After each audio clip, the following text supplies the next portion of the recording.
Okie dokie. I got something I gotta do real quick because tomorrow I gotta go someplace real quick.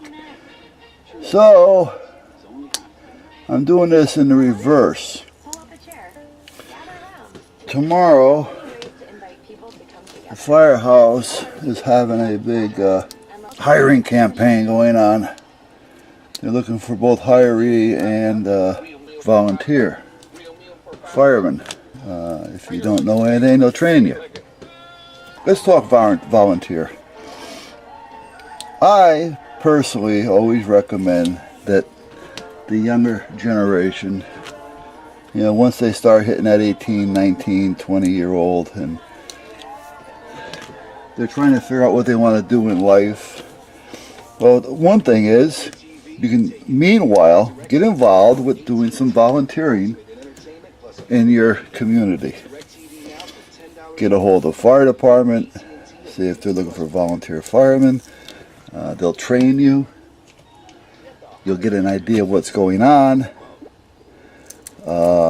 You can also become part of, some towns have an auxiliary police department. Again, they'll train you. It gives you an idea of what's going on. And not only that, but it also puts you into the system. So the community gets to know you as a decent individual. You know, which could come in handy at times. Now, if you do nothing and you're a decent individual, that's fine. But it's nice sometimes to know people.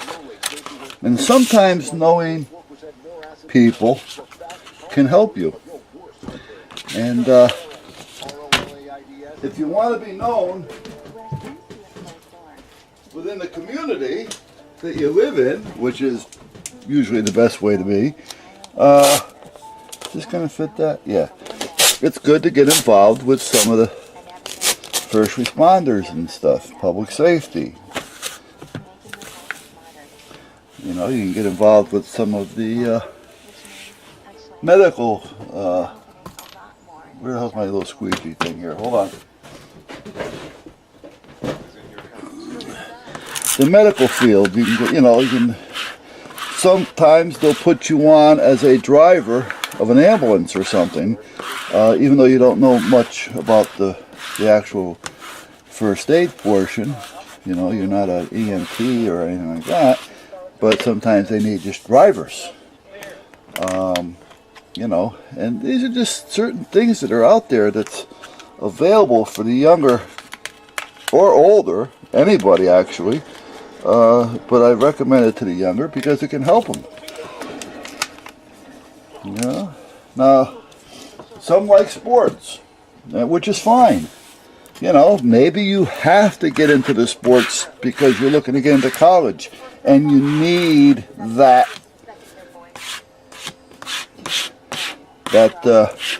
grant to get in, if in fact you're good enough. Then sometimes you get into sports because your parents want you to be into sports. Well, you know what? You know, I can understand some of that. But as a parent, I also know that my children have their own lives, and I'm not going to have them do something because I like it or I missed the boat. I'd like them to at least try it to see what they like about it, if they want to do it, if they want to pursue it. But I want them to also know if they don't want to do it, I understand, and I won't be mad. However, I don't want them just to become bums hanging on a corner someplace. Not unless they're singing doo-wop or something. You know, so, you know, these are certain things that they can turn to that they don't think about. You know, Coast Guard Auxiliary, for instance. You can get to know everything with them and not put yourself in jeopardy. But yet reap a lot of the benefits from it. I mean, there's just so much out there. Then if you want to become a coastie, that's great too. I mean, to me, it's one of the nicer forces out there. So, does it have that, I'm a Marine? No, no, it hasn't got that. Alright. But, like I say, you want to join into some, you know, and volunteer, and yet not put yourself in harm's way. You have fire departments, you have police departments, you have fire police in some states. In some states, the civil defense is big.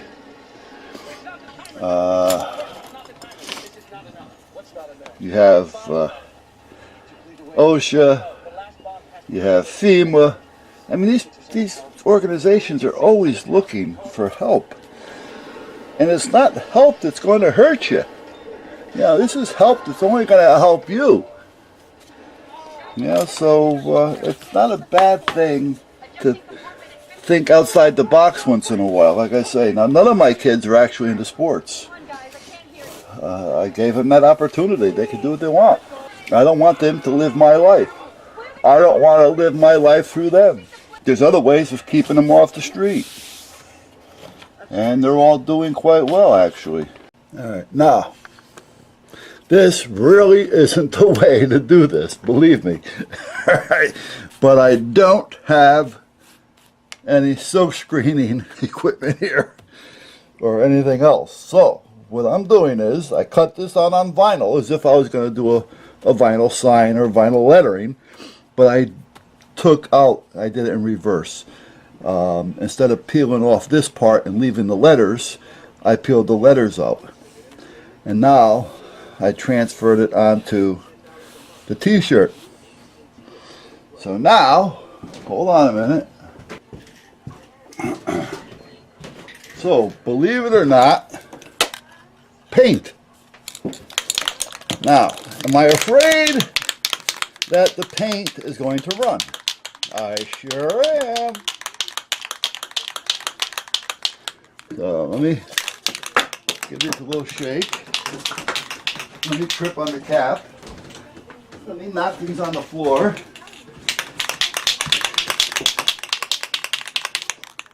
Let me let that sit there like that for a minute, because I still have to do a little bit more prep here, because I don't want to get paint all over everything. So I'm going to put this up here. So that'll kind of help stop any overspray, because we want to worry about the overspray. Now, if I had some newspaper around, I could use newspaper and just some tape. But I haven't got any newspaper laying around. And you're going to want to make sure, if you do anything with paper or anything, you want to make sure you tape it, because the spray can get up underneath. So it's important. It's important. You hear me? It's important.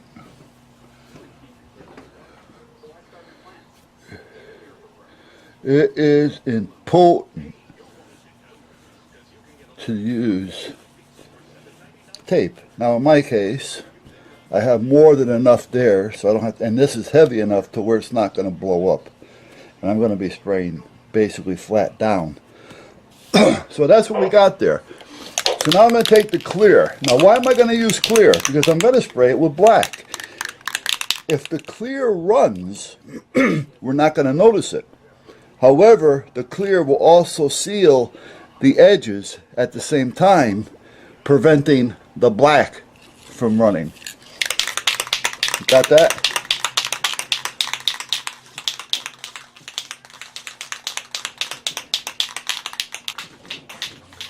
It is 12:45, and V-Dub's clock that he made and I ended up with, and luckily, is right on the time, right on money. So the mechanism that he used is pretty darn accurate. That was an ingenious idea there, V-Dub. Alright, let's see what we got here. Alright. So now I got the clear paint. So now I'm just going to give myself some clear.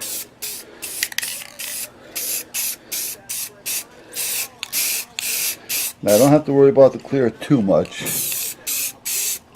There. I'm going to clean the nozzle. Now we're going to let that sit for a few minutes, and I'll be right back. Okay, so now that's tacky. I'll let it weigh a little bit more. I just dug this out. This is something I did the other, well, a couple weeks back actually. Little fires thing. I'll take out the center. I'll take out this center and this center, those centers, so it'll be just like an outline. And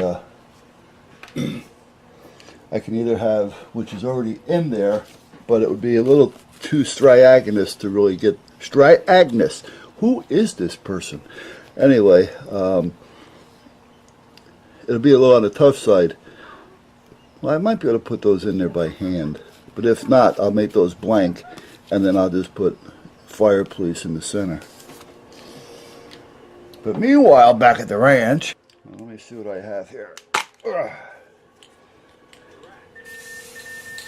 Okay, now I'm just going to put a mist on it from where I'm at. Just kind of like, you're probably not even going to notice it that much. And we don't want to put a lot at once. I always found, and I was told at a young age, that multiple thin coats will give you a much better coverage and a much better finish than a heavy coat.